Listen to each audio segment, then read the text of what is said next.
Là, vous travaillez sur quoi? Là, je suis en train de faire des portraits de certains personnages. Il y avait un phénomène, je ne sais pas, il y a 2 ans, avec les kidnappings. Alors, on avait arrêté des jeunes qui étaient dans ces réseaux-là. J'avais téléchargé les portraits de ces jeunes gens. Alors, l'idée était de faire une série avec tous ces portraits, d'amener une sorte de questionnement. Bien qu'ils soient jeunes, mais ils se livrent dans une activité très dangereuse. Ils mettent en danger ou en péril la vie de leurs compatriotes. C'est quoi la motivation? Alors, je m'étais dit, bon, je vais faire une série où je vais représenter ces personnages totalement rouillés. Quelles sont les matières que vous utilisez pour vos portraits, pour vos œuvres? Oui, donc j'utilise plusieurs médiums, des lames de rasoir rouillées que je récupère dans différents salons de coiffure de la ville de Kinshasa.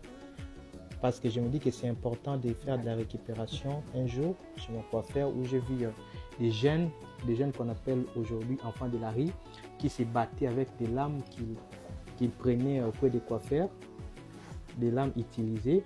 Alors ils se permettaient de se blesser avec ces lames-là.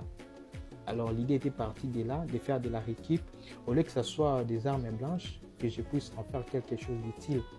À part les lames, il y a également les cassettes et les CD, qui sont aujourd'hui des objets obsolètes, parce que j'ai vraiment un penchant pour tout ce qui est obsolète, parce que ça rejoint vraiment ma démarche artistique.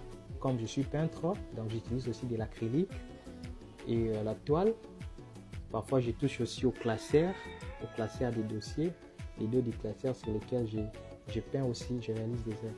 Mais la première idée, c'était beaucoup plus faire la représentation du chaos que j'observe dans ma société. Et j'ai pensé que c'était approprié d'utiliser dans mon travail aussi des éléments qui symbolisent un chaos, qui symbolisent une perte. Quand on regarde tes œuvres, on voit que tu peins beaucoup des silhouettes masculines. On se pose la question de savoir, mais pourquoi il n'y a pas de représentation féminine? Bon, déjà, j'ai commencé par dire que j'ai pas de problème avec les femmes. C'est vrai qu'on remarque une présence assez importante des personnages masculins, mais j'ai eu aussi à représenter des femmes dans mon travail. Dans mes prochaines séries, je pense qu'il y aura pas mal de représentations féminines. Mais pourquoi il n'y en avait pas avant, justement? Nous, on veut comprendre. Oui, au début, c'est ça, il n'y avait pas de mannequin, parce que je travaille sur des silhouettes dénudées. Donc, c'était plus facile pour moi de trouver des garçons qui pouvaient être prêts à se déshabiller pour se faire photographier et servir des modèles. Les femmes, c'était un peu compliqué.